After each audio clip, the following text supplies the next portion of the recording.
DOS commands की अगली category है एक्सटर्नल कमांड्स। पिछली क्लास में हमने डॉस की इंटरनल कमांड्स के बारे में समझा था और मैं फिर एक बार रिपीट कर देता हूं कि इंटरनल के विपरीत एक्सटर्नल कमांड्स वो कमांड्स होती हैं जो command.com फाइल के थ्रू सप्लाई नहीं की जाती हैं। और कोई हैरत की बात नहीं है कि आप सिस्टम पे चलाएं और ये कमांड चले नहीं, क्योंकि ये जरूरी नहीं है कि सिस्टम पे आपके अवेलेबल हो। तो कुल मिला के ये प्राइमरी मेमोरी में हमेशा अवेलेबल नहीं होती हैं, इसलिए इनको एक्सटर्नल यानी बाहरी कमांड कहा जाता है। और इसलिए ज़रूरी है कि अगर आप इन कमांड्स को चलाना चाहते हैं तो पहले आप इन्हें अपने पास इंस्टॉल करें या कहीं ना कहीं से इसको ला करके अपने पास अरेंज करें। और नहीं चलती है तो कोई, मैंने आपको पहले ही बताया, हैरत की बात नहीं है। जबकि इंटरनल कमांड्स हमेशा चलती हैं, नो डाउट। आप कभी भी इंटरनल कमांड चलाएं वो चलेंगी बिना किसी इंस्टॉलेशन के। फिर मैंने ये भी आपको बताया था कि अब समय जैसे जैसे आगे बढ़ रहा है, डॉस के भी नए नए वर्जन्स आ चुके हैं, तो पुराने समय में जो एक्सटर्नल कमांड्स होती थी वो अब कुछ हद तक इंटरनल हो चुकी हैं, यानी कि आपको अवेलेबल मिलेंगी ही। तो अब भले पुराने समय की एक्सटर्नल कमांड्स अभी के लिए इंटरनल हो गई हों, लेकिन डेफिनेशन तो हमेशा वही रहेगी कि जो कमांड आपको करंटली अवेलेबल नहीं मिलती है वो एक्सटर्नल है, और जो तत्काल आपको मिलती है, इमीडिएटली मिलती है, वो इंटरनल है। कुछ एक्सटर्नल कमांड्स के बारे में हम समझेंगे। तो यहाँ पहली कमांड है ट्री नाम की। तो नाम से समझ लीजिए कि ये कमांड किसी की डायरेक्टरी के स्ट्रक्चर को हिराचिकल रूप से, हिराचिकल मतलब ट्री शेप्ड, पेड़ की तरह ब्रांचेस के माध्यम में रिप्रेजेंट करती है। मैं आपको समझाता हूँ कि उदाहरण के लिए मान लीजिए आपने एक डायरेक्टरी बनाई, यहाँ पर MD और इंडिया नाम की डायरेक्टरी बनाई। उस इंडिया डायरेक्टरी के अंदर हमें कुछ बनाना है, तो स्वाभाविक है पहले इंडिया के अंदर जाना पड़ेगा। तो CD इंडिया करके हम इंडिया के अंदर गए। फिर हमने इसके अंदर एक डायरेक्टरी बनाई, मान लो MD इंदौर।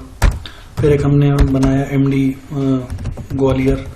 फिर हमने एक MD भोपाल। इस तरह से हमने, और एक मान लीजिए कि हम कुछ भी रायपुर, हमने इस तरह से कुछ डायरेक्टरीज बनाई। तो अब इस इंडिया डायरेक्टरी के अंदर 4 अलग डायरेक्टरीज हैं, इंदौर, ग्वालियर, भोपाल और रायपुर। ये चारों डायरेक्टरीज इसके अंदर हैं। अब कभी आप ग्राफिकल वे में देखना चाहते हो कि इसका स्ट्रक्चर कैसा है, मतलब कौन किसके अंदर है, अगर आप इस तरह का कुछ स्ट्रक्चर देखना चाहते हो तो पहले तो आप बाहर आ जाइए CD से। स्क्रीन में साफ कर देता हूँ, हालांकि स्क्रीन साफ करना ज़रूरी नहीं है, लेकिन फिर भी इसलिए साफ कर रहा हूँ ताकि थोड़ा स्पेस मिल जाए, जगह मिल जाए दिखने के लिए। तो यहाँ पर अब मैं कमांड दूंगा ट्री, और जो मेरी कोर डायरेक्टरी थी, मेन डायरेक्टरी थी, जिसका नाम था इंडिया, जैसे ही मैं ट्री इंडिया लिखूंगा तो ये देखिए ग्राफिकल स्ट्रक्चर आ रहा है और क्लियरली स्पेसिफाई कर रहा है, क्लियरली बता रहा है कि इंडिया डायरेक्टरी के अंदर ये 4 डायरेक्टरीज हैं, भोपाल, ग्वालियर, इंदौर और रायपुर।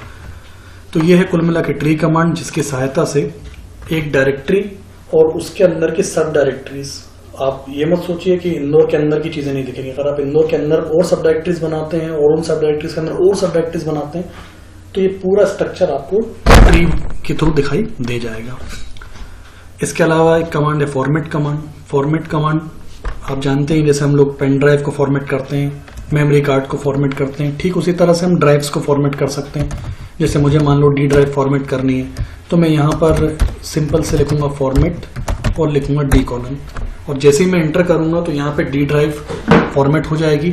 फॉर्मेट होने का मतलब ये है कि उस ड्राइव का पूरा डेटा एक ही बार में डिलीट हो जाएगा, समाप्त हो जाएगा। क्योंकि मैं इसका प्रैक्टिकल नहीं कर सकता, क्योंकि मेरा D ड्राइव का पूरा डेटा चला जाएगा, इसलिए मैं इस कमांड को एग्जीक्यूट नहीं करूंगा। आप भी इसे प्रैक्टिकली देख कर ही इम्प्लीमेंट करें। अगर आपके पास ड्राइव में कोई इंपॉर्टेंट डेटा नहीं हो तो ही इस कमांड का इस्तेमाल करें। फिलहाल इस कमांड का सिंटेक्स जो मैंने आपको बताया वो यही है।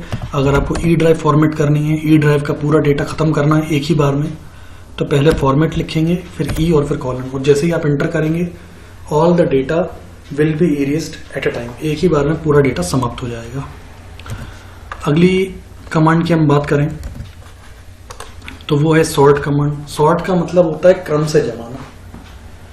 अब क्रम बढ़ता क्रम भी होता है, क्रम घटता क्रम भी होता है। क्रम मतलब अगर हम अल्फाबेट्स की बात करें तो बढ़ता क्रम मतलब A to Z, अंकों की बात करें तो बढ़ता क्रम मतलब 0 to 9, घटते क्रम की बात करें तो अल्फाबेट्स में Z to A और अंकों में 9 to 0।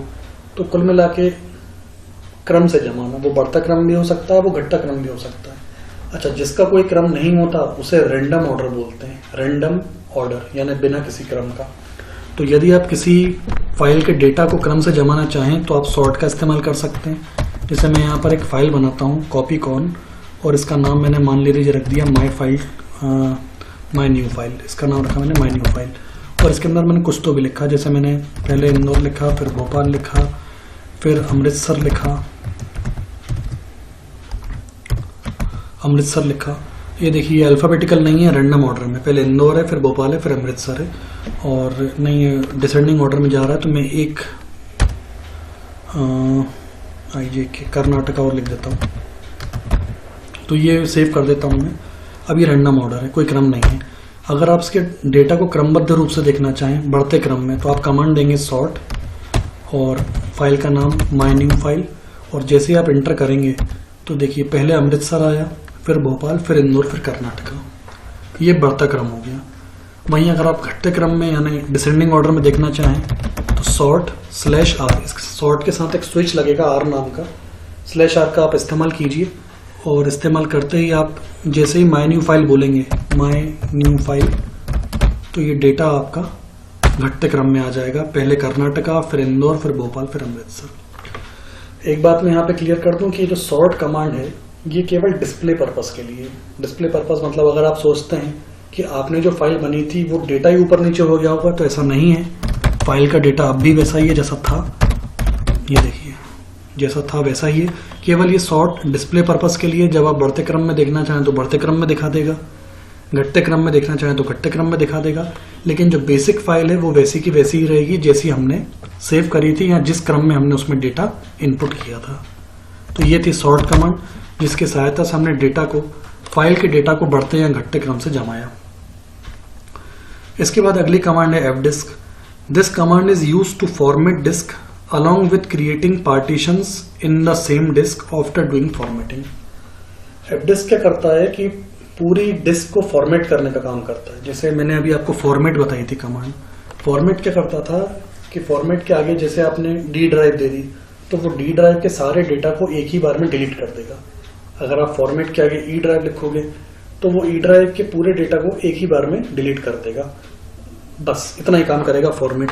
लेकिन अगर हम fdisk की बात करें तो fdisk क्या करता है, पूरी हार्ड डिस्क के डेटा को एक ही बार में डिलीट कर देगा, यहाँ तक कि पूरे पार्टीशंस भी खत्म कर देगा। मतलब अगर आपने fdisk कमांड चलाई तो सी डी ई ड्राइव जो भी आपके ड्राइव्स हैं along with their respective data, जो ड्राइव्स हैं उनका जो जो डेटा है वो सब कुछ खत्म हो जाएगा। हार्ड डिस्क पूरी तरह से वॉश हो जाएगी fdisk कमांड से। और यही नहीं, हार्ड डिस्क का पूरे कंटेंट्स खत्म करने के बाद, पूरे पार्टीशंस खत्म करने के बाद वो आपसे